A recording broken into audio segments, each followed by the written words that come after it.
Welcome to the Tangent Podcast on this lovely Tuesday evening. It is great to be with y'all. Oh, yes it is. Are things like hot and sweaty over at your house, Jack? I just got back from the gym. Is that what you're referring to, the tank? That's yes. Yeah, I'm just too lazy tank. to change. So, that's usually how my nights go. It's just sitting all sweaty and being tired and lazy. You're sweaty from being tired and lazy? Tired and lazy because I'm sweaty.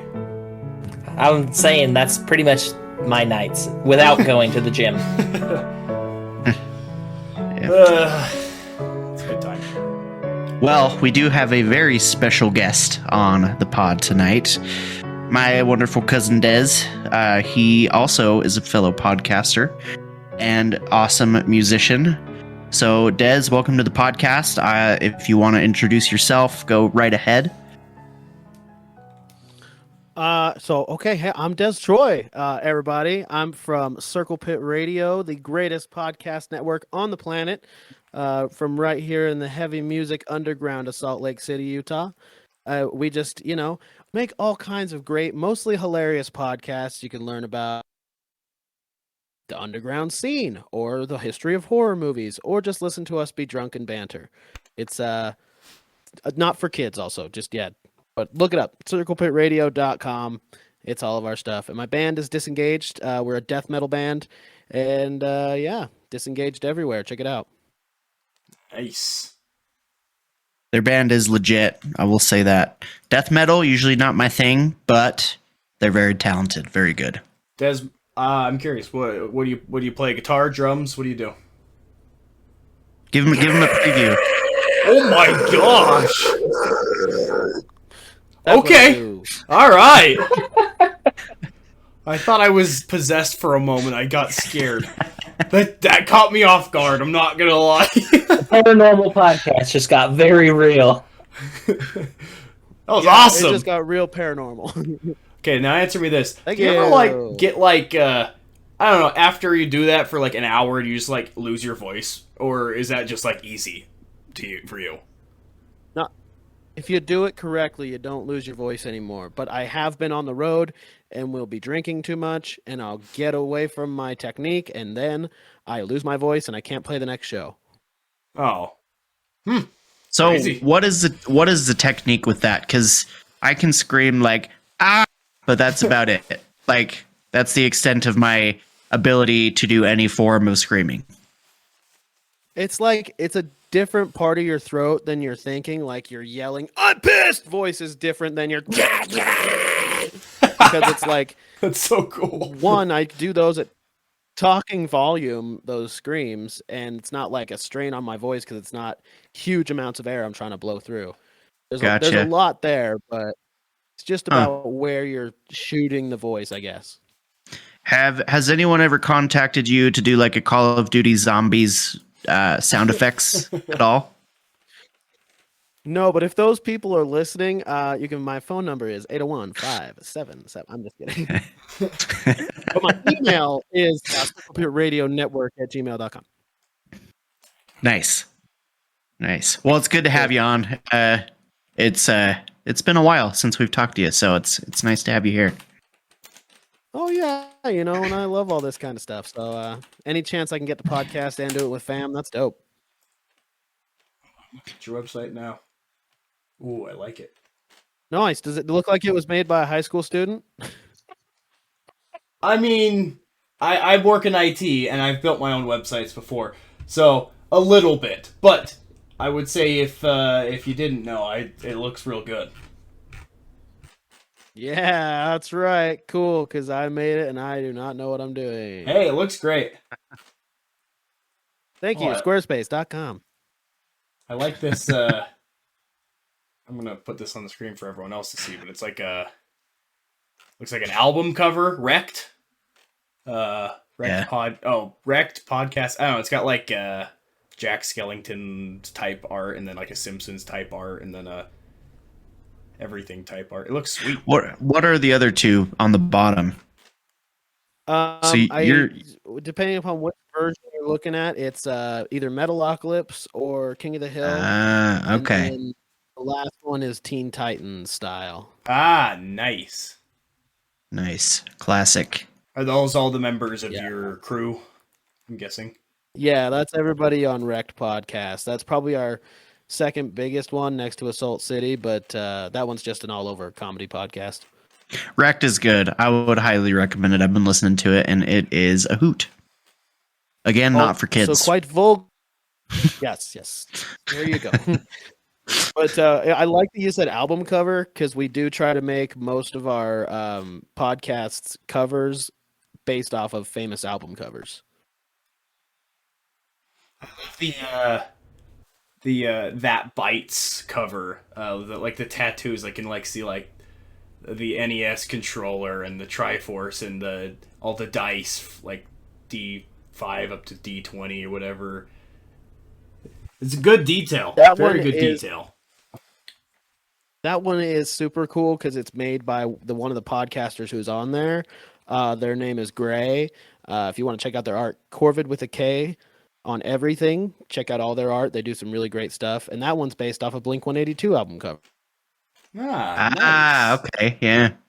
The Enema of the State cover. Yeah. Nice. Yes, sir. Awesome. Gray knows what they're doing. Nice. That's cool. Yeah, was that the guy you told me to reach out to if we wanted something designed? No, I've got another guy, but you can always reach out to Gray because Gray does great work, obviously. Right. Gray is Okay. great. Gray Well, is if- great. if- If we do get to the point of wanting to splurge on some graphic design, we'll reach out to you. Killer. Talked Cool, about it well, last week. Well, should we get into our beverage for the day? Let's get into our beverage. Oh, and if you're watching the Yeah. video and wondering why Dez isn't on video, his internet is having a small issue and isn't able to at this time. But The issue rest is that I assured, am you poor. can't anyway, because if you were even to look at him, your eyes would just melt out of pure beauty. So it's So it's out of pure protection. This as is you're for saying. your protection, yes. Yeah. Though, unfortunately for the conspiracy later, I did make a tinfoil hat that is going sorely unused. Oh, gosh dang it! You might just have to turn your video on for a minute just for that. Just a moment. That's legit. I have love it. I have an empty bag of Dots pretzels that I could throw on my head down here, or never mind. I've I've got a protein plastic bar. bag that I can throw over my head, but I mean, Got 'em. All right. What drink are we drinking today? We are drinking Monster Reserve white pineapple flavor. If you remember on the last one, we tried the watermelon, and it was, I think we gave it like a 6.5 out of 10. I got a 6, maybe a 5.5. Except So- this Chungus liked it. Des, did you try that one? This Chungus, is that what you said? Yep. I wear the name with The walls pride. alone? No, Ryan was the Chungus. Watermelon? Oh. I thought it was delicious. I gave it like I think I gave it a 7 or a 7.5. I thought it was really good. That's right. That's right. You're a watermelon guy, though. Pineapple is terrible, so I am not looking forward to this. You at all. Whoa. Hold up. You all hated the watermelon, except for Ryan. That one was good.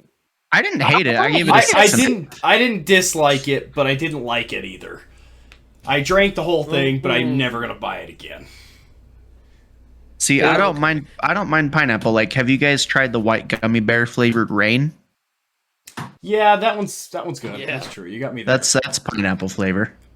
But like, I don't like pineapple unless it's grilled. So if this tastes like grilled pineapple, I think I'll really like it. If it tastes Why don't funny we, in here, I'm gonna be upset.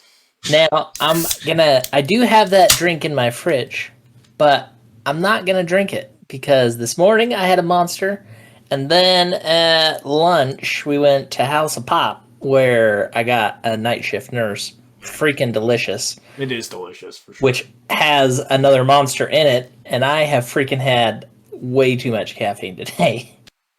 That's fair. That's fair. Boo.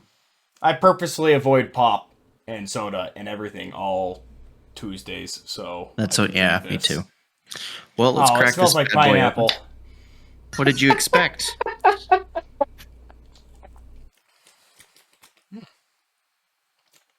That's much better than I was expecting. I actually like this a lot. It's Ooh. quite tasty. That's actually way better than I was expecting. I like this way better Surprised. than the watermelon one. Oh yeah, same. It's weird because I actually like watermelon and I don't like pineapple. So there's a monster that's like gold on the outside. That's a sugarless kind of. Oh yeah, it's the Pineapple ultra pineapple. I think is what it's called. Or I don't love that one. So this one's better than that. Yeah, the ultra I think gold so. is what it's called. yeah, ultra gold. That's right. This one's way better, I think. Because like pineapple This reminds me already. of those little Mexican sodas. Oh, the jarritos. Sí, Jarritos. I love those. It's pronounced Tastes like Geratos. the pineapple one of those. Geratos. Yes, sir. Hey, you got me those Geratos? My Magikarp evolved into a Geratos. Nice. That's good. I like this guy. Well, while we're on the Pokemon subject, what's everyone's favorite Pokemon? Any All gen, time? any gen, but I really only know first gen, so mine will be first gen. So my favorite one is actually an Articuno because of the story behind it. That I had a friend that had a holographic Articuno, and so I'm talking to my friend like, "Okay, man, what do I got to do to get this Articuno?" And he looks at my pantry and he's like, "Well, let's see what's in the pantry." And I'm like, "All right, no problem here." So I'm like, okay, look, we got some chunky Campbell soup, New England clam chowder, and he's like, oh, that's good stuff. And I'll give you 3 of them. And he's like, okay, it's a deal.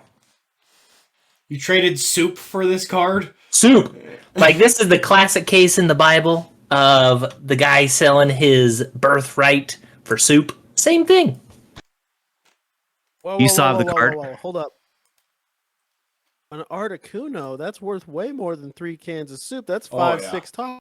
Heck yeah! Plus another I don't know, throw in some bread on the side. Like it's real good. You Water still have that the card, Ryan? No, I actually feel like I gave all of those to you, Des. Does that ring a bell? Yes. You still have them? Possibly. I think I don't know. I had a quick Pokemon resurgence in playing the game, and then I got those, and now I don't know where any of my Pokemon anything is. If you find them, look out for that Articuno. It's worth a can of soup. At least 1 or 2. That's 3 soups of an Articuno. If you're ever in tough times, Dallas, you better keep that card as a bartering chip. It's not a legendary bird. It's a legendary meat. I don't know if I have a favorite.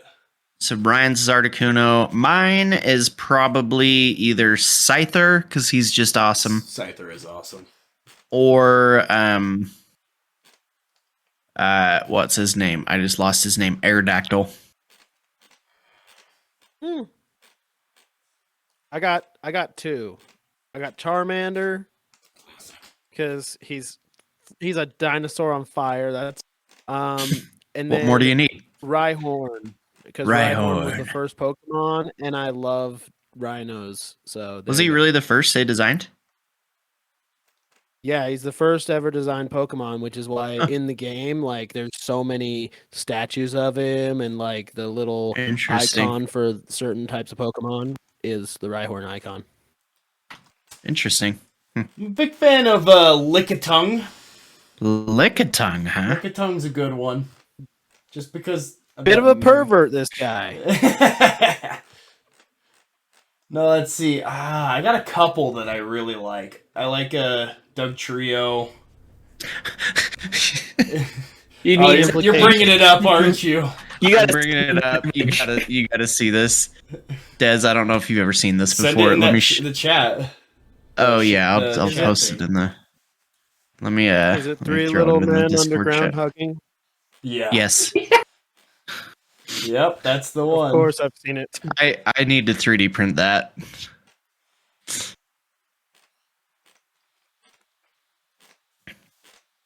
So is that Doug Trio your favorite or the normal Ooh. Doug Trio? Ooh, you know it's this one.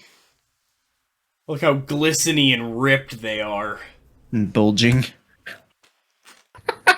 Ugh. Amazing. It reminds me of Ricardo from the memes. Oh yeah, dude. You guys know who Ricardo is? Oh, you know I know No. who Ricardo is. I just posted that in the chat. Like Montalban? What's He's Montalban? like a Ricardo's like he was a meme for being like a stripper guy, I think. Dude, this guy is totally Doug Trio. It looks very similar. There's like a meme of him, like a video of him like dancing, and yeah, It's so good. it's funny. In well, his now that- bandana. Yeah, he's legit. All right, let's move on a little bit. Well, I think we've gone off on a tangent. Oh, Reginald, you do make me chuckle. So, Here's another question for you. What's your fancy golfer name now that it's golf season? Mine is Arthur Wellington Cornwall. wow. Pembroke Willibottom. Pembroke Willie Bottom. Just thought of that, by the way. I love it. Randy Butternubs. Butternubs, huh? Well, isn't that from something? It's is that? I think It's it's from the Adventure. dirtiest name Yeah, I ever. think it's Adventure Time. He goes, it's like, I'm Randy Butternubs, the best left-handed birdie slayer on this side of the Mississippi. Dude, I'll Wait, still does that say mean he slays left-handed birds? No, birdie as in badminton shuttlecock birdie. Whoa, what? this is a podcast for all ages. Jack, come on. Yeah, come on. Keep your shuttlecocks out of it. Oh, no. I thought you were gonna say Gee Buttersnaps. Gee Buttersnaps, a.k.a. the heater. Gus TT Showbiz. Extra T's for extra talent. Darren P. Terrence. What? Darren P. Terrence. Are you looking these up? No, I'm just using my imagination, dude. Darren Terrence. Ryan, what's your golfer name? So I used to have a name that I used and then found out it was actually a real name.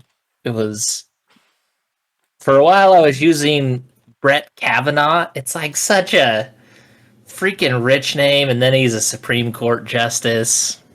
Yeah, can't use that anymore. Yeah, that sounds pretty terrible. Wasn't he involved in some kind of scandal or something? It depends on who you ask. Okay. If he's in government of some sort, then yes. Yep, there you go. That's true. So I'm thinking of maybe switching over to Jethro Montgomery. Ooh. I'll join you as Edwin Langley. Edwin Langley. Okay. Hmm. We've got Edwin Langley, And I'll be Jethro. Joey Spaghetti Fingers. Ooh. No one I love takes it. money from Joey Spaghetti Fingers out on the links. Well, I think we've gone off on a couple tangents. If you're still with us, thank you. Space news. Space news. So, this is pretty cool. Shout out I to. feel like- Sorry, Darren. I hurt myself right there. You all right? Yeah, nope, yeah, well, we're good. I think my ear just started ringing for some reason. That was weird. We're good though. Shout out to that Darren. That hurt you? Yeah, your ear just starts ringing like crazy for like 4 seconds straight. Have you never had that happen? No, maybe you should Probably go to get a my doctor. ears checked out, huh? I Jack went was the other day. Jack was at the working out, and he's already expended his energy. To put it towards his brain is now asking much. He was at the working out. Come on, guys. The working out. Well, shout out to our friend Darren for the space news. He sent this to us today. So, the headline, it's official. NASA confirms we found 5,000 worlds outside of the solar system. And so basically, it also starts like this. In January 1992, 2 cosmic objects forever changed our galaxy. For the first time, we had concrete evidence of extrasolar planets or exoplanets orbiting an alien star, 2 rocky worlds whirling around a star 2,300 light years away. So basically, in 1992, we discovered 2 exoplanets that could be potentially habitable, orbiting an alien star that's really far away. And now, over 30 years later, they've discovered 5,005 exoplanets that could potentially be habitable that are orbiting stars as well. So pretty cool. I guess it increases the chances of us finding potential life out there. So yeah. Or being destroyed by it. Yeah. I didn't want to go there, but I guess so. I will say I'm here to put on a fresh perspective. You're welcome. I still hold that the night I saw the UFO was the scariest night of my life. If a real scariest, dude, are you kidding me? That was the one time in my life where aliens were the most real to me. Like, what's the scariest? 2 hours earlier, he goes, "Aliens, take me on, I dare you." Then he's hopped up on a monster, and then he's driving at I think it's 12:30 a.m. Yep. I don't know. I think it's just the perfect storm of it. It was freaky because yeah, thinking of aliens, it's not scary, but when it's actually a possibility of holy crap, there's aliens right there. It's freaking scary.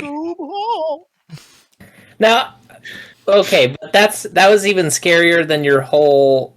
I don't know if you've gone over it on the podcast before, but your experience when you were a teenager in your house and the door and everything. Oh, yeah, he has gone over that. I have, yeah. That's the episode titled "Austin is Crazy."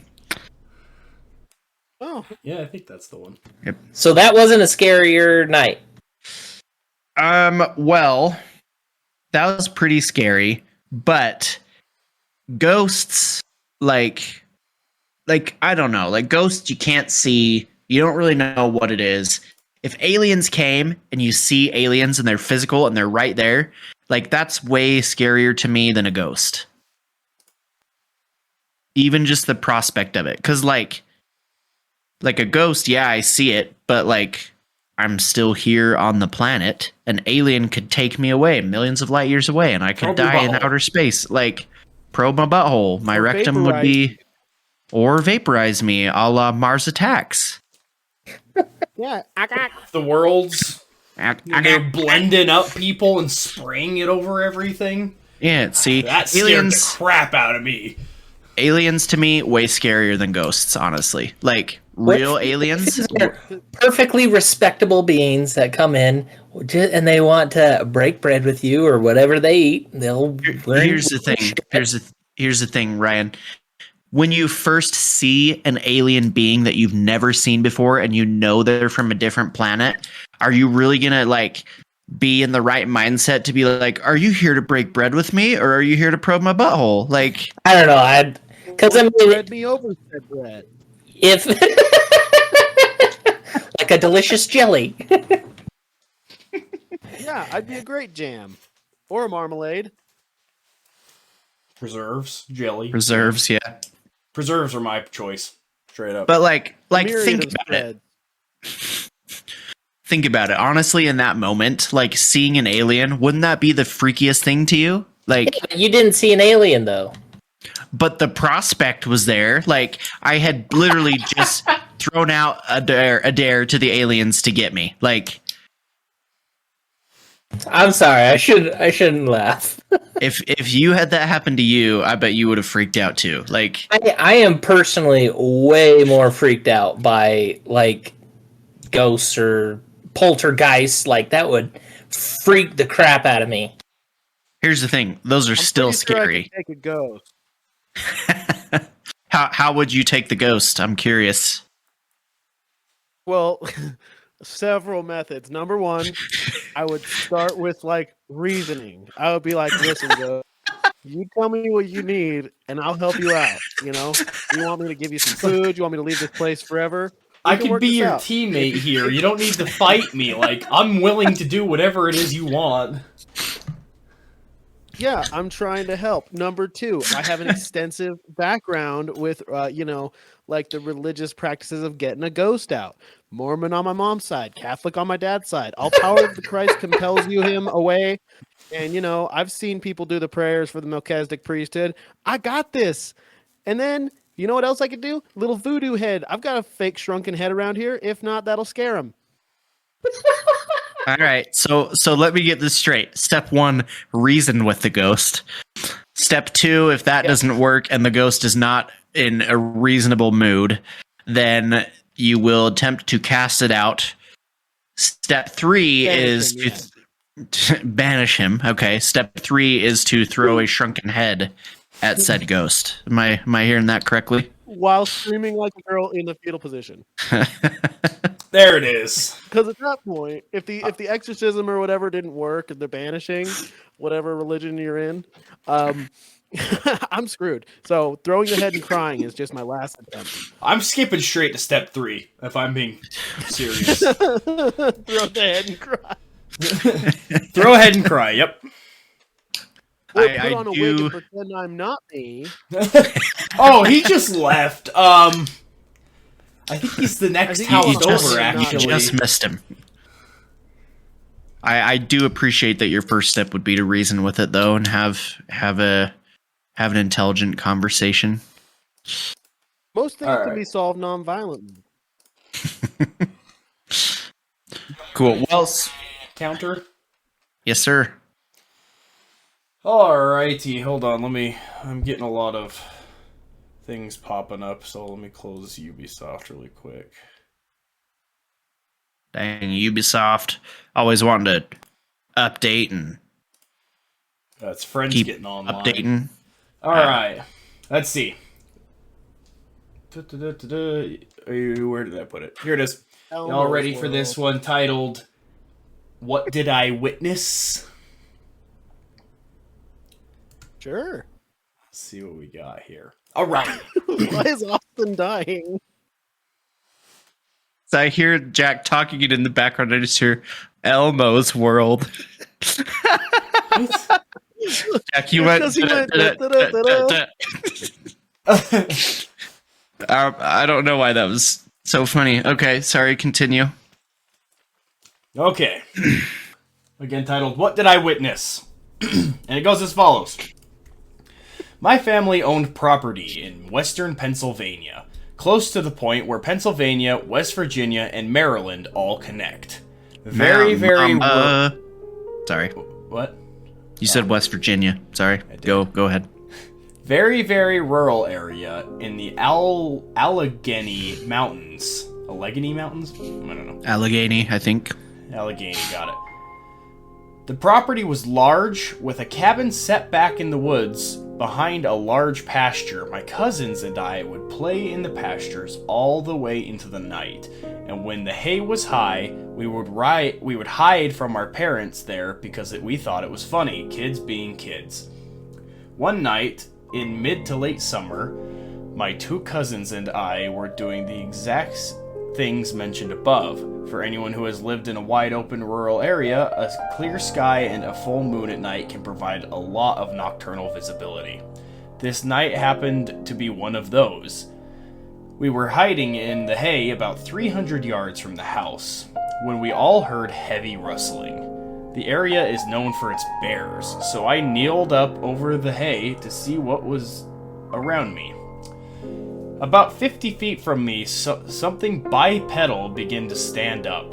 At first, I thought it was another person, but this thing was tall. The hay was at least 3.5 feet high, and it towered over it, much larger than a human. Its shoulders were very broad, but the thing was strangely skinny. Its head proportionate to its shoulders. I was way too far away to see any facial details. The scariest part about it all is after it stood up to its full height, it turned and ran away, but not like anything I have ever seen. It basically glided as it ran and covered 300 to 400 yards of pasture in about 5 seconds. The whole energy of this thing just screamed predator. This image has been burned into my brain for almost 20 years now, and the memory is still as clear as when it happened. As I sit here writing this, I still get chills and goosebumps just thinking about it. I haven't spoken to my cousins in many years, but they all saw it too. Obviously, our parents and basically anyone I told didn't believe me, but we definitely witnessed something. Am I crazy, or do you have an idea of what we saw? First of all, not crazy. Second of all, that is weird. So again, nighttime, bales of hay, something way bigger than the hay. They said it was super skinny and its head was proportionate to its body, right? It towered over, its shoulders were very broad, but the body was strangely skinny, its head proportionate to its shoulders. Okay. Moose. What was that? It's a big moose. Big A moose. big moose. That stands on its hind legs. That's pretty freaky. It can run 400 yards in 5 seconds. That's Well, a crazy big moose. some moose might be big enough to make you think that it's something standing on two legs. If you can't see the back end of the moose at night, there's some Right. big old freaking moose. And then you see the horns. Yeah, Maybe you you think don't those are the broad shoulders. I don't know. Yeah, don't you know up in Canada they come up real big up in them parts. It's saying that moose are 4.5 to 6.9 feet. They said much taller than a human. That's not much taller than a human. All right. Well, unless moose can leap. Mr. Naysayer. I'm just trying to offer an explanation, okay? You don't gotta crap all over my idea here. One of them fancy jumping mice. I mean, moose. Mice. Fancy jumping mice. Yeah, I got nothing. Yeah, that's weird, but here's the thing. I don't think they're crazy. I mean, if your cousin saw it too, then I mean, no, you're not crazy. But, I've seen a moose. We've seen lots of moose. Oh, wrong cousin. Sorry, my bad. let's see. All right. Well, thank you for the Cool. encounter. It's creepy. Shall we I get believe into in the whatever that is. cryptids? We should do. I've been saying this for a while. I want to do a show where we pit cryptids against each other and see which one of them would win. That is a great Chupacabra idea. versus Jersey Devil. How Yeah. do we determine though? Like what's the scoring system? I get do we to just voice get together one and of them, vote? Ryan voices another, and we rap battle. Rap battle. I say so. We got to match like similar cryptids together in terms of like either like abilities or size or features, and then we just like pit them up against each other and we debate like which take ones a would vote. win. I like that. And we discuss each one of them in depth, and then we take a vote, see which one of them would win. Do it. I like that. The That's a good idea. black-eyed children versus the men in black. Ooh, yeah. Ooh. I feel like the Men in Black would win very easily. They don't have permission to do anything, so what are the kids gonna do? but they also lumber around like they don't know what's going on all the time. So at least the kids can move freely and not see how ripe for debate this is. But the black-eyed children need to obtain permission to like do anything, right? So would the men in black be aware enough to not allow the black-eyed children? Because I would assume that if the black-eyed children are aliens or whatever, the men in black may be keen to what they're doing. But they're from the government, and the government doesn't work very effectively. So That's true. I don't know. It's true. It's true. Are they from the government, or are they interdimensional extraterrestrial beings, which is also theorized as what the men in black are? There's a difference. Also, are we assuming that they're just meeting out in the world like it's Freddy versus Jason and their universes just collide, or Yes. are we saying, hey, both of you come to this arena because It's two a people cage in an match. arena? Cage The match. kid wins. Cage match. Both get a fork. No prison rules. It's got to be standard cage match rules. So everyone gets a chair. Everyone gets a chair. Give him the chair. Yeah. So cage match. We'll pit them up against each other. What was I just gonna say? I don't know. I want to be a guest on this episode. Whatever you guys do, I dibs it. We'll let you know. I think we could do multiple because there's tons of cryptids out there, and there are cryptids from all 50 states. So we could do, along with American urban legends, we could also do American urban cryptids. Is that like a cryptid that just wears baggy pants and listens to hip hop? Yes. Sasquatch and Fubu. All right, I think we should get into the main event for this podcast. All right, so we've brought Des on today to help us discuss this topic that I have heard a lot about, done a little bit of research on, but never really dived too deeply into it. You may have seen in popular culture things that have been influenced by this topic, such as the hit show Stranger Things. So today we are going to be talking about Project MK Ultra. That was in Stranger Things. Well, Stranger Things was inspired by Project MK Ultra. In a way, like. So you're telling me a Demogorgon's face opening up was inspired by chemtrails? No. The experimentation of unwilling people in a lab is more the route it was going, not necessarily the Demogorgon. Okay, I'm just gonna sit back and listen then. Let's The hear. whole 11 from Stranger Things was kind of inspired by MK Ultra. How they try and do like right. they Okay, try and like mind control, that kind of stuff. gotcha. So Des, why don't you give us a background on what MK Ultra is, and then we'll get into some discussion on the topic. Okay, so we are all aware of our government agencies. We love them. We know them. We trust them. They're fantastic. Now, back in the day when the CIA was first being formed, they came up with this super awesome project. I believe it was originally Project Artichoke for reasons I don't know. I think one of the guys just really liked artichokes.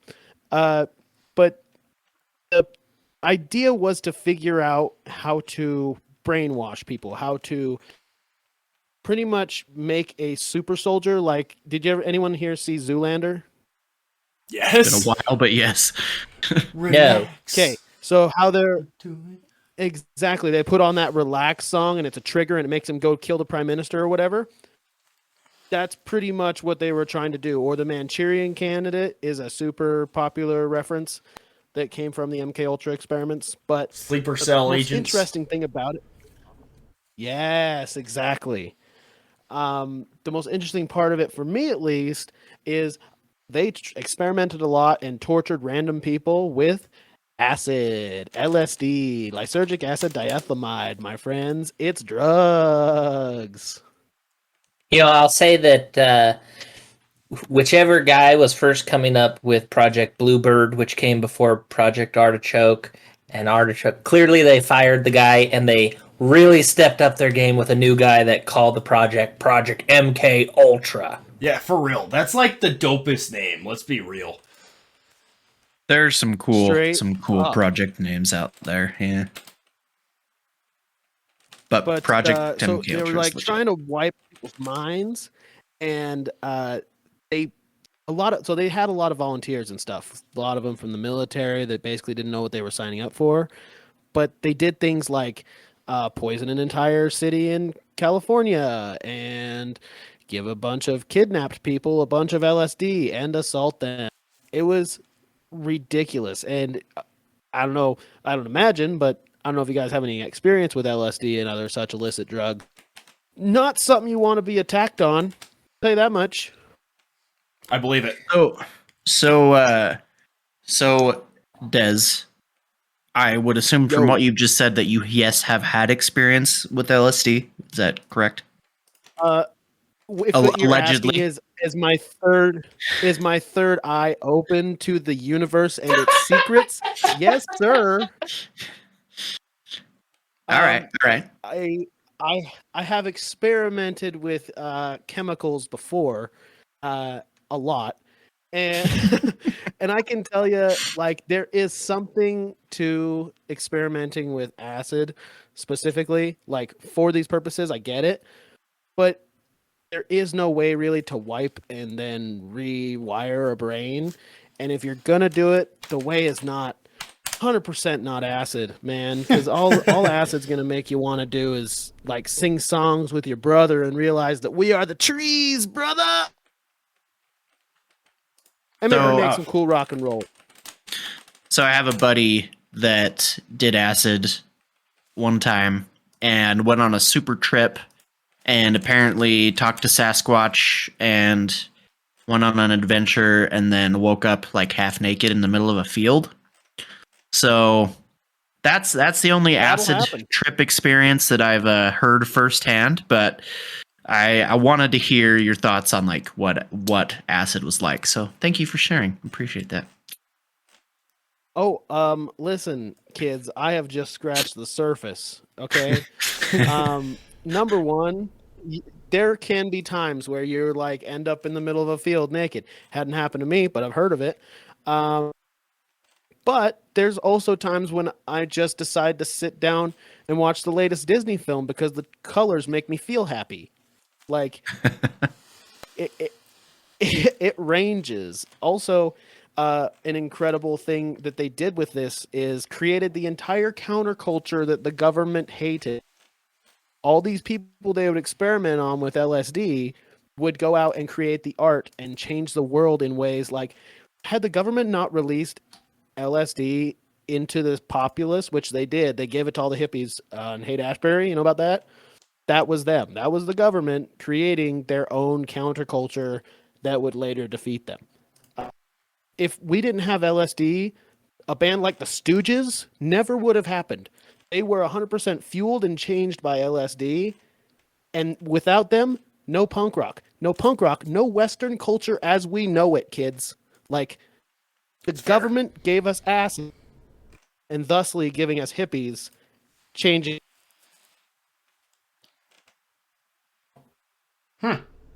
Thanks, government. So here's a question I have. Why do you guys think the government used LSD? Because like at the time, because this is going on like in the 50s and 60s, right? I believe it started in 1953. Yeah, from what I'm seeing, it was from 1953 and then ended supposedly in 1973. So it was 20 years. So at the time, I would assume that the LSD was fairly new. So like, I don't know if they knew the effects, but like, why were they using LSD specifically to try mind control? Like, did they create LSD for Project MK Ultra, or did LSD exist and then they used it in Project MK Ultra? Does that make sense what I'm asking? Yeah. So from what I understand, they tried every drug with MK Ultra to try and figure out how to wipe the mind or create these slaves or super soldiers or whatever. But LSD was pretty much brand new at the time. I think it came about to be like a year before Project MK Ultra did. And so the government, our government, bought up all of it, all of the possible LSD that was in the world from this one scientist that figured out how to make it. Don't remember his name, but they bought up all the acid, which is how they released it into our populace, and it was just from there. But it was just because they hadn't had any luck with all the other ones. They tried mescaline, I think, is another one. It's a psychedelic that's closely related, but it's more like what's that called? Opium. I think it's Okay. opium. I can't remember. But anyway, they basically were just trying every drug they could. They tried heroin. They tried weed was one of the first things they tried, and they were like, well, it doesn't really make people want to talk or be programmed. It just makes people a little lazier and laugh a lot. All right. So they'd basically exhausted their options, and LSD was kind of like the last thing. Okay. And it was like, I don't even know if it was like the last thing, but I know that they did quite an extensive amount with it because there's just files upon files and witnesses, and we have the entire counterculture as evidence of what they did. Gotcha. Okay. So from my understanding, Project MK Ultra was started to try and basically compete with the Soviets, because there were rumors after like Korean War time that the Soviets and the and even like the Chinese were using these mind control techniques on prisoners that they'd captured, like prisoners of war from the US. So they were using these mind control techniques to create what you'd call sleeper agents, or whatever term you want to use. I like sleeper cell agents. Yeah, Manchurian candidates. By the way, Jack and I, band name, Sleeper Cell. I think it's great. Cell. Dibs. No one can take it. Dibs band name. Yep.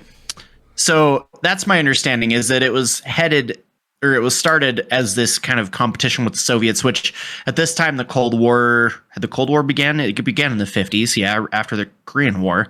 Yeah. So this time, like, Cold War starting, there's like heavy competition with the Soviets, and so the US needs to be on that cutting edge of also using mind control techniques so that they can keep up with the Soviets. Well, so I actually watched a documentary on this like 3 days ago. That was an interview with Hal Puthoff, Puthoff, who was actually one of some of the officials that had started a lot of the psychic research in the government. And he said that this was in a response because the Russians and Chinese had been doing this for years and years before the United States had. And there was a big culture in the U.S. Say that again? Oh, I just said they thought. Oh. Well, anywho. But I thought it was really interesting that there's this big culture in the US, very Christian culture, essentially saying like all this stuff is devil worship, and so because of that, supposedly that's what kept the US from getting into researching this stuff a lot earlier. That makes sense. Okay. So they would, when they started this project, originally there were like volunteers, right? That they would have volunteer from, like you said, like the military or whatever it was, that would sign up to do these experiments.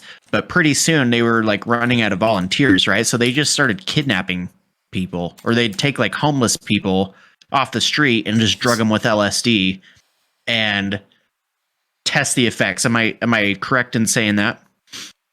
Oh yeah. Also, a lot of these scientists and people who came up with a lot of these ideas were scientists that we got from Nazi Germany, thanks to Operation Paperclip, where we take these Nazi scientists that were doing all kinds of crazy stuff, and we wipe their slate clean if they'll give us all their science. So, like, how did we get to the moon? Nazi scientists that we wiped his slate clean. Why did we get all these experiments through MK Ultra and all kinds of stupid stuff? Nazi scientists. Gotcha. And the Nazis, if I understand correctly, they were trying mind control experiments as early as World War II back in concentration camps as well. So I think that's where probably the Soviets got the well, I don't know if the Soviets were actually trying it, but this might be where the United States had the inkling that the Soviets and the Chinese were doing it, because as early as World War II, the Germans were doing it in concentration camps. So I think they were probably using different techniques. Like, I know they would use sarin gas to torture people and do things with that. But the idea of mind control goes back not only to World War II, but even like quite a ways back in some like native cultures as well. So I think around this time, the idea of it was very prevalent, that they were just getting anyone they could really to kidnap or volunteer to come and do these experiments, which I don't know like what they would say to these homeless people to get them to try and just come and do LSD, or if they actually work it. Maybe it was that easy. I don't know. But like an unknown drug that's still really new. I don't know. Kind of weird. Something that is like really sick that Nazis did is they had some weird preoccupation for twins. And so they would take twins and torture one of them and see if the other one could feel it and was connected in any way. Oh, jeez. That's right. So we were saying, I don't know, you know what they would have to do to get these homeless people to try those drugs? I'm pretty sure if you walked up to a homeless man and said, "Hey, do you want to see music?" He'd say, "Uh-huh." Then you give him the acid. Probably right. You're probably right. You want to taste what red tastes like? He's like,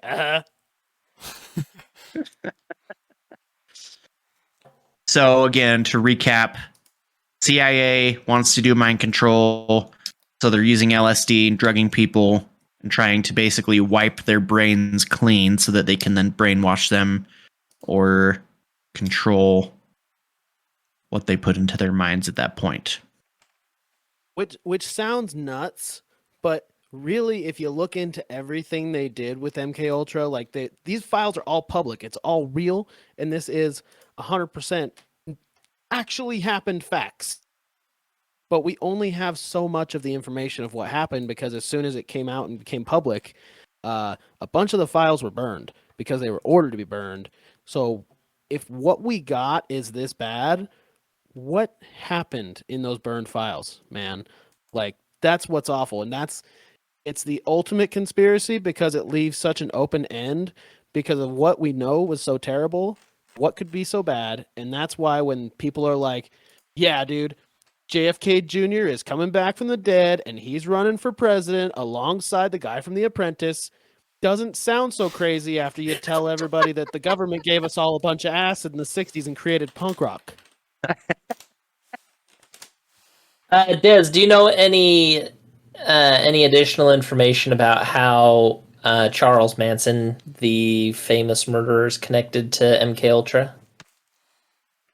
I know a bit. So his early record, like with getting arrested and stuff, he gets arrested and let go a lot. And inexplicably, there is a bunch of acid in the places he's living a lot.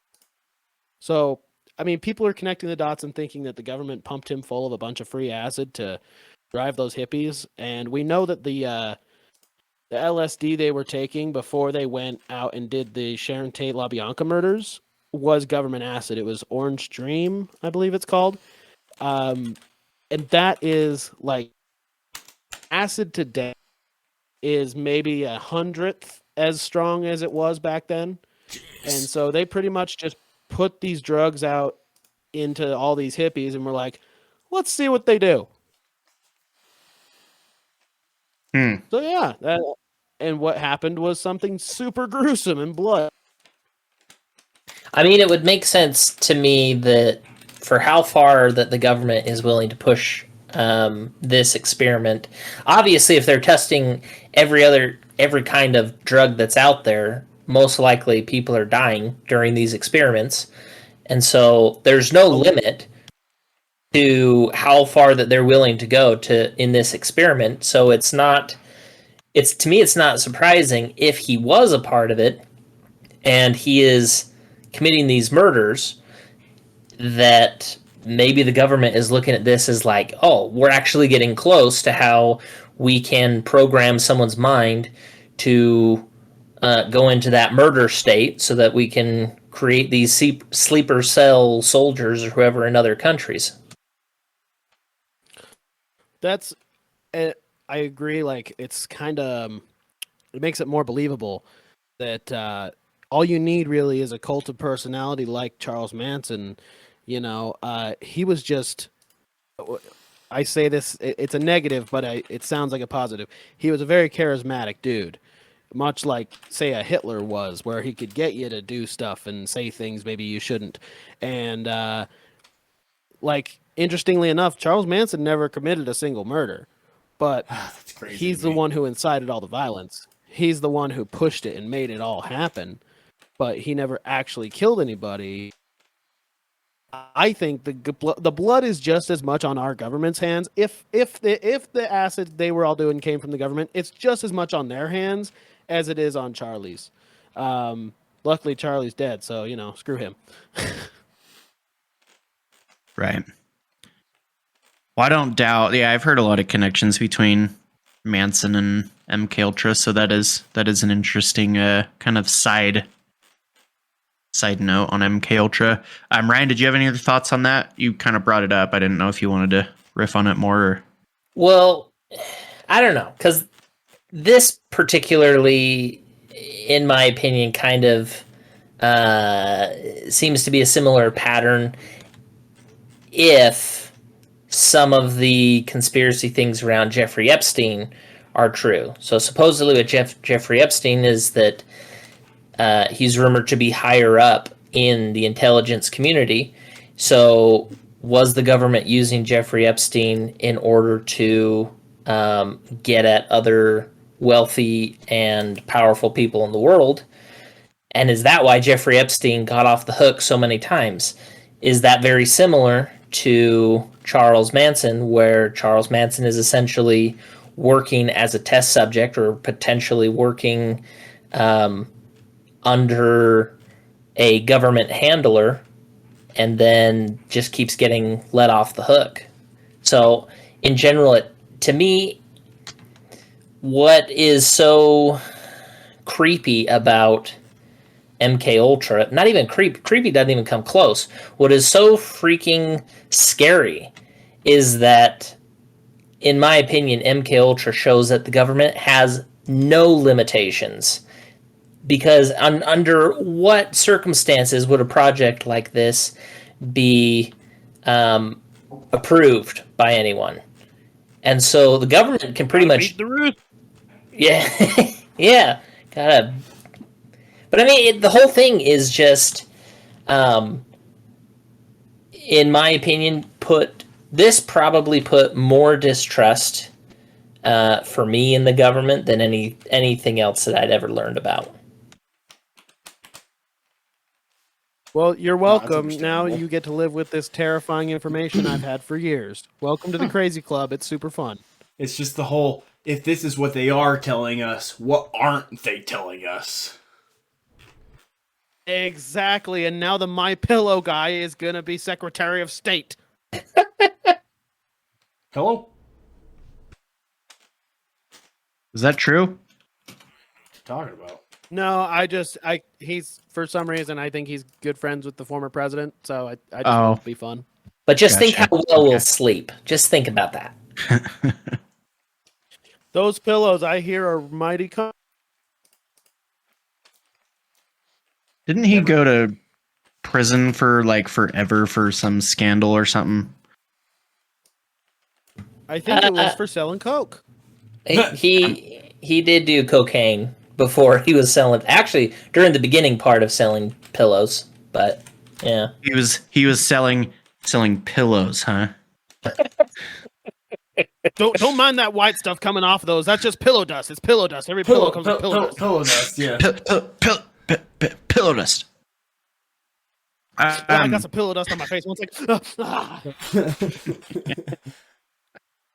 So I wanted to talk about Dr. Frank Olson.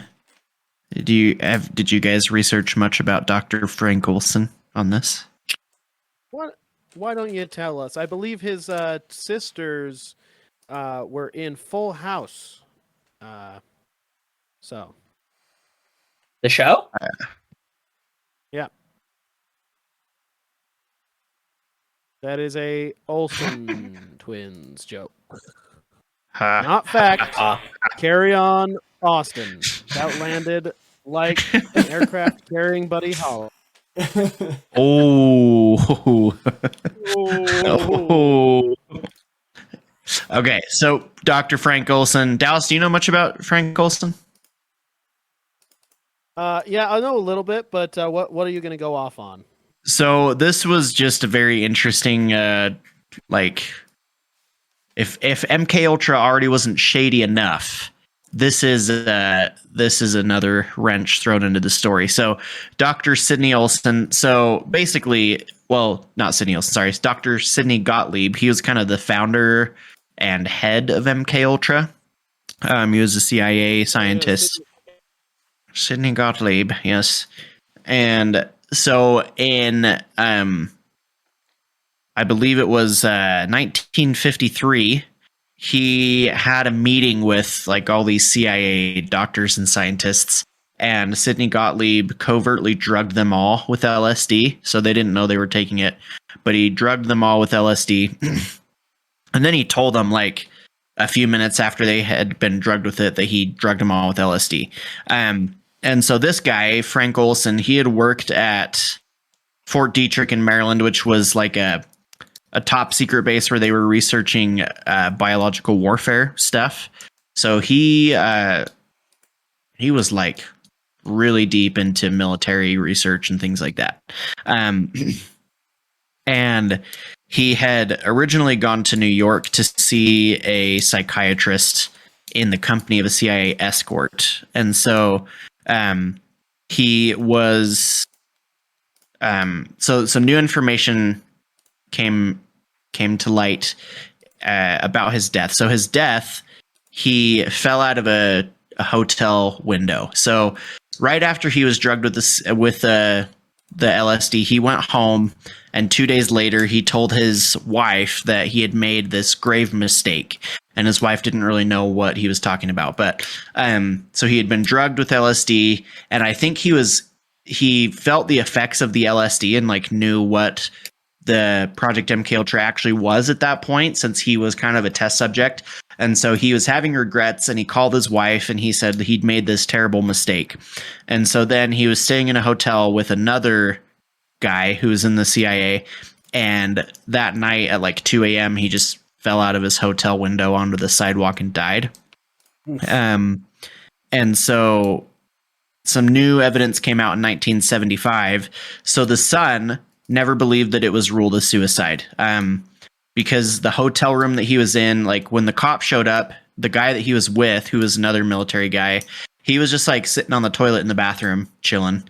And the curtains were closed, and like the room was still dark and everything. And so that initially was a little bit weird. And so the Sun, they ruled it a suicide, but the Sun, like something never sat right with him, because he didn't think his dad would ever commit suicide or anything like that. So he started researching it, and in 1975, he had his father exhumed. And they found that they had the body exhumed. They took another look at it, and they found that there was a hematoma on his left temple. And so that the guy who did the autopsy or whatever, he said that hematoma, in his opinion, was caused before the guy hit the ground, because they didn't find any like facial disfigurations that were consistent with the fall. But they found this hematoma, which means that he was hit by something blunt on the head before he fell. So in the hotel room, and then he was dumped out the window. So what they think is like he was, regretting his involvement in the project after he'd been drugged himself and was going to leak information or something. So they had to kill him and get rid of him. And so the common consensus now is that he was murdered. And I don't think they ever ruled it a murder because they couldn't actually prove like who murdered him or exactly what happened. So they couldn't change the ruling of suicide. But that's pretty much the consensus now, is that he was silenced due to him wanting to come out with all this information about MK Ultra. Do you remember a couple years ago in 2020, in May, it was like beginning part of May, between April and May, so exactly 2 years ago, essentially. Well, might give or take a month. Exactly, though. Exactly. But during a 2-week period, 3 Russian scientists had fallen out of windows during a 2-week period. Right. When was this again? This was fairly recently, right? So this particular this article is coming from CNN and is dated May 7th, 2020. And saying 3 frontline healthcare workers have mysteriously fallen out of hospital windows in Russia over the past 2 weeks. So there you go. Anytime scientists are falling out of windows, probably not suicide. So interestingly enough, I had read that there were some CIA documents, or like a CIA booklet or document that was released, or some kind of recorded conversation, something that was released where it was said CIA operatives were saying that the ideal murder method would be to dump somebody out of a hotel window, because with all of the damage that's done when they hit the ground, it's hard to really first of all, you're not like shooting them. So there's no other type of wound than like a fall wound. In this case, he got whacked on the head, but the thought is like, oh, he's going to fall out of a building. It's going to be really hard to tell that he was whacked on the head before he hit the ground and destroyed his head. Blunt force looks like blunt force. Right. So there were these rumors that there was a CIA document or conversation or something that the CIA had said that their ideal murder method of a target was to dump him out a hotel window. So pretty fishy. But I think this guy was about to come out, and obviously the public didn't know that this was going on. And so I think that they had to silence him because he was going to reveal what they were doing. So just an interesting side note. I thought that was kind of crazy that they killed the guy. Also, I think with the guy freaking out because they drugged him, again, most likely not, but I don't know if y'all have ever been like dosed against your will. It is terrifying because all of a sudden the walls are melting, or the floor becomes gelatin. Or when you're expecting that, it's a little different, but yeah, when you're just like, okay, exactly. Why is this happening? Especially back then when the drugs are way stronger, and back then they were like, oh, you want a little zip? Have a Coca-Cola. Hey. But then you're on the strongest acid in the world all of a sudden, and you're speaking to Winnie the Pooh, who doesn't exist yet.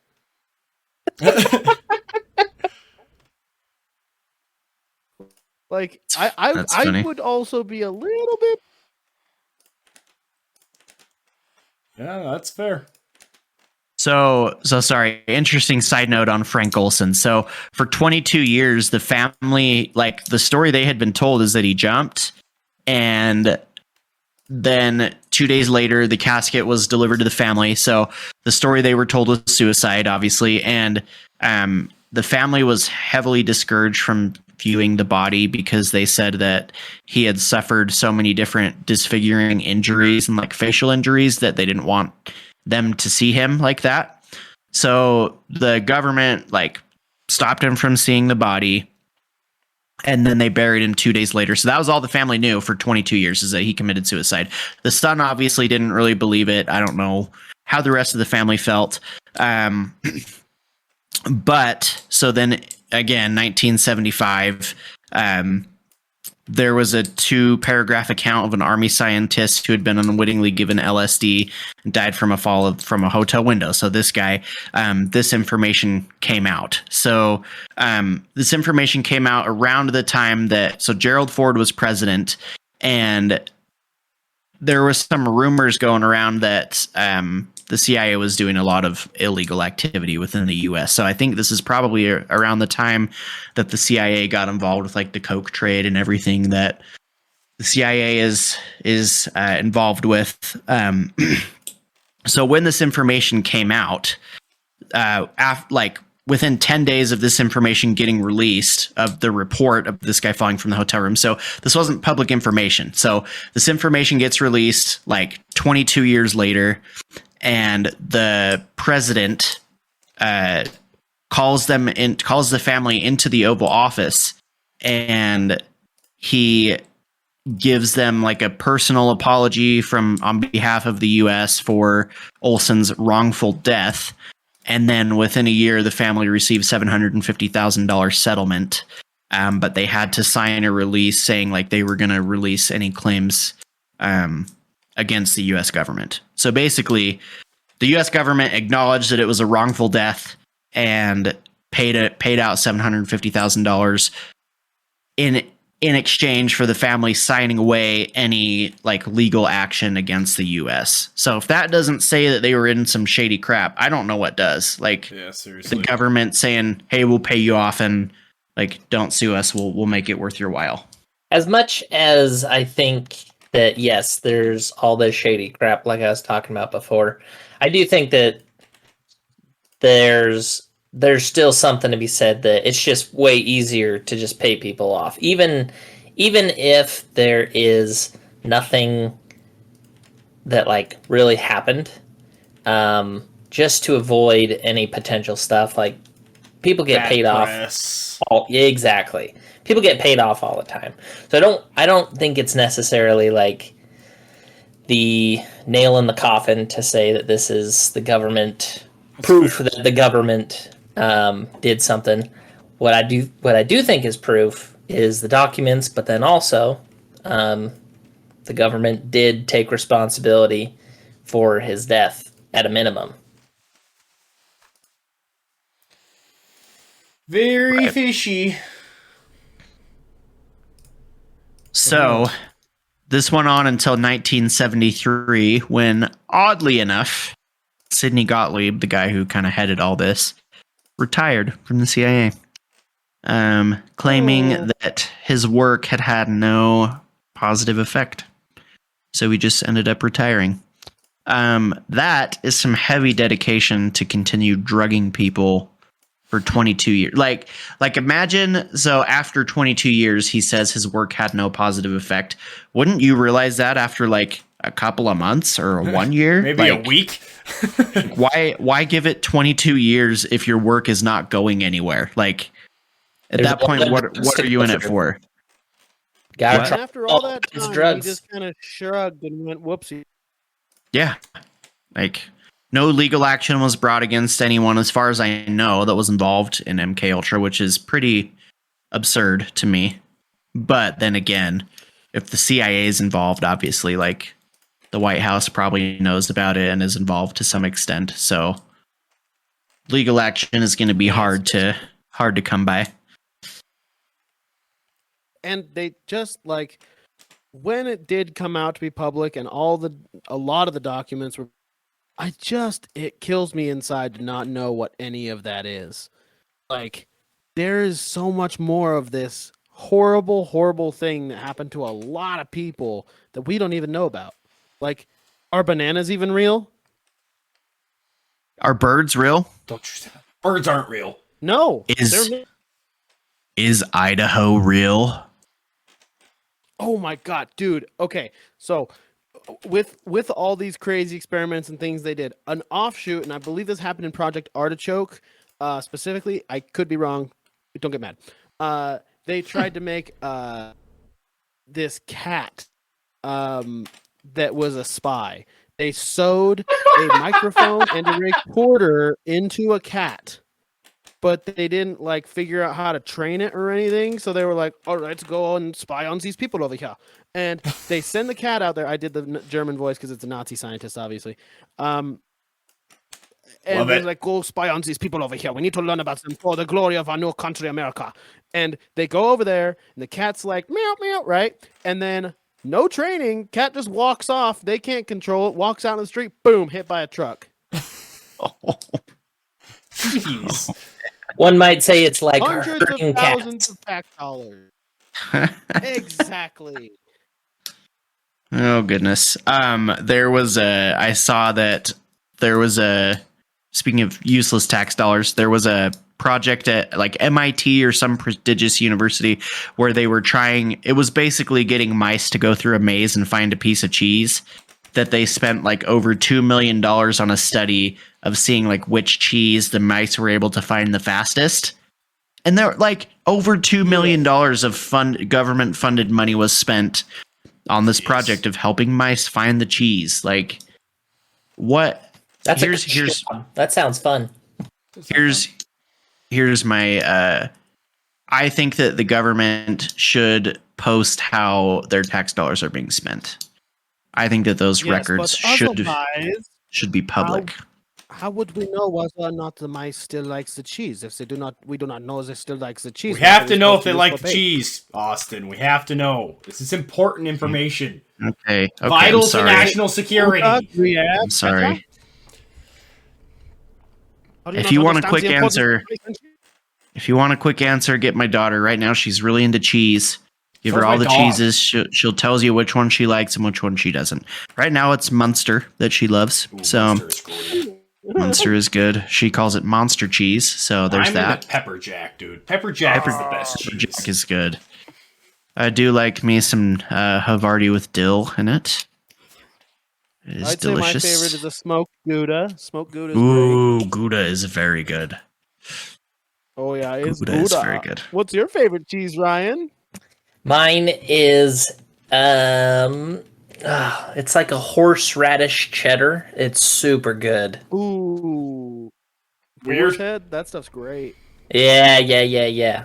As I do miss working at Dan's because of all the delicious meats and cheeses there.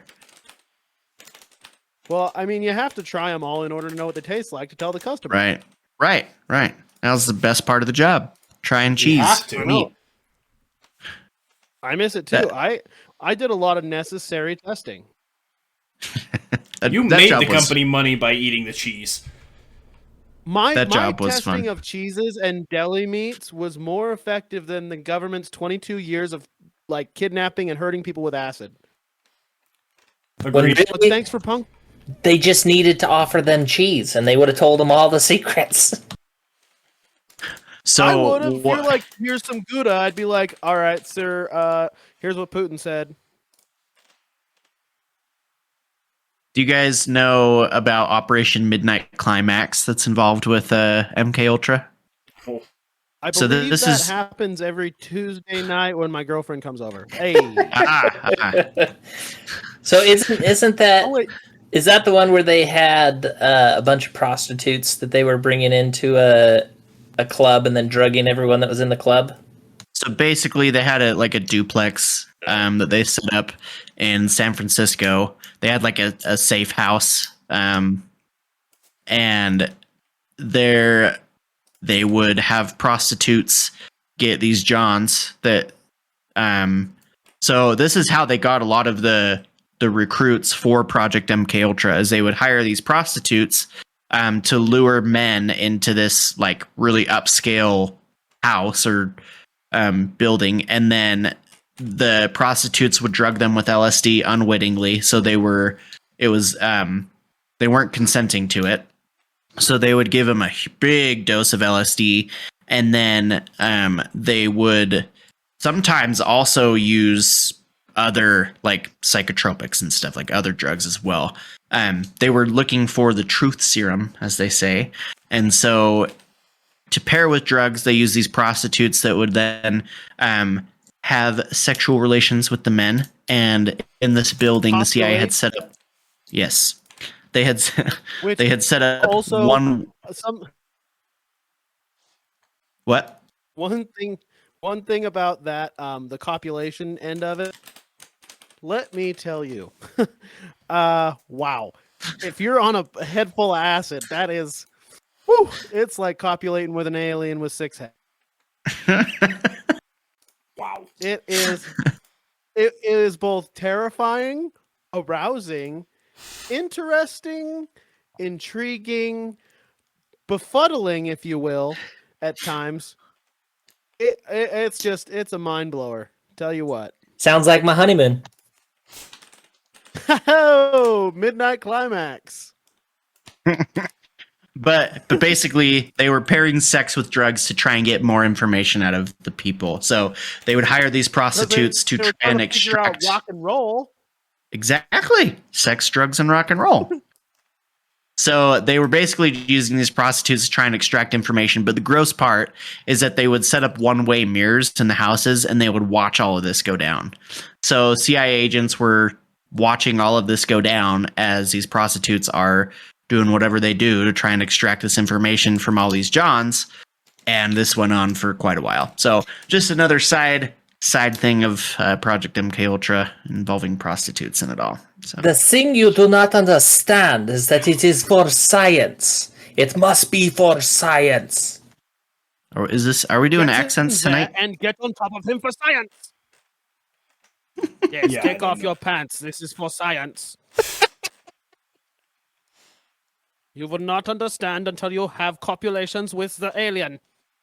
Here's some cheese. And some cheese. The alien's name is Reginald. And I am Reginald. But do not call him Reggie. He does not appreciate it.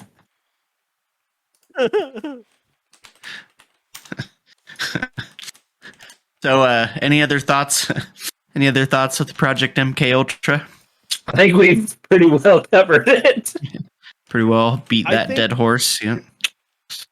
If anyone comes at you with like a handful of cheese and a prostitute, say yes. Whatever their question might It's be. definitely not the government trying to get information from you. And then stay away from windows. No. It also could just be Dez trying to figure out a party. Some cheese and some LSD. Sounds like a party. Ryan, do you remember Both that? prostitutes? Do you remember that comedian that talks about the new drug on the street called cheese? And basically, cheese, the drug, is just heroin mixed with other stuff. And so Mixed with his nut- whole bit is like, so I heard about this new drug named cheese, and it's heroin mixed with cough syrup, but I'm pretty sure heroin is doing the heavy lifting there. Like, why don't we just call it heroin? Well, I mean, yeah, because all the cough syrup's going to do is take away your sore throat.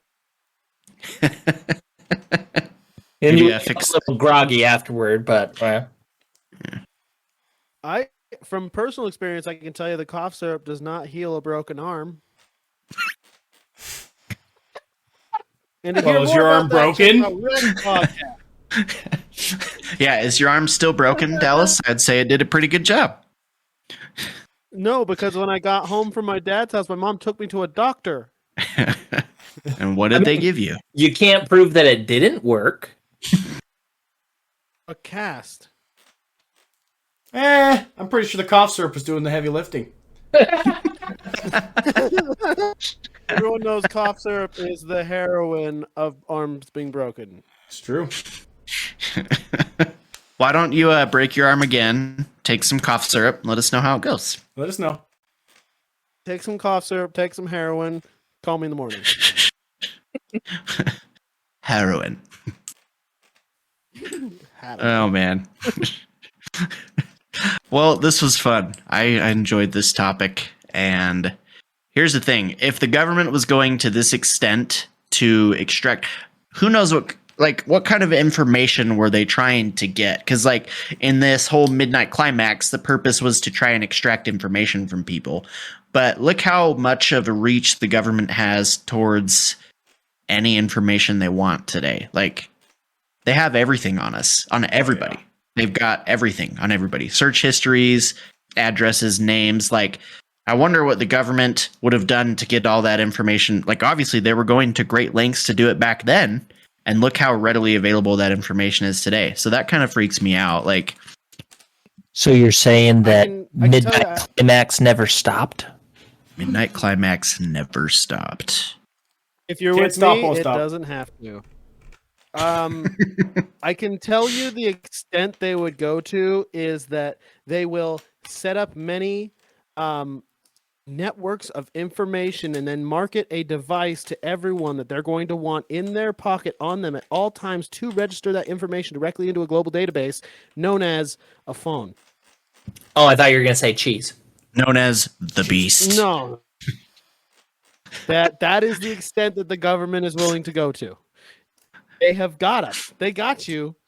They don't need to give you acid anymore because now kids are just like, wow, I wonder what acid will do. And then they film themselves on their phone for 6 hours talking to the wall about what paint tastes like and feels like.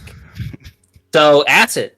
They don't need to do the experiment. Yeah, they don't need to do the experiments anymore because we're just doing them on ourselves and then we put it on Tickety Talk. Tickety talk. Tickety Talk. Beat that boy with the bat. Ha! And then I turn out all sexy. You Get guys on seen that TikTok King of the instead. Hill? The King of the Hill, where is it Dale? Where he's talking about like, he's like, by now, your name and address and phone number are logged into every laptop and desktop and cell phone and computer that make up this interglobal network, otherwise known as the Beast. Beast. So the Beast. Yes.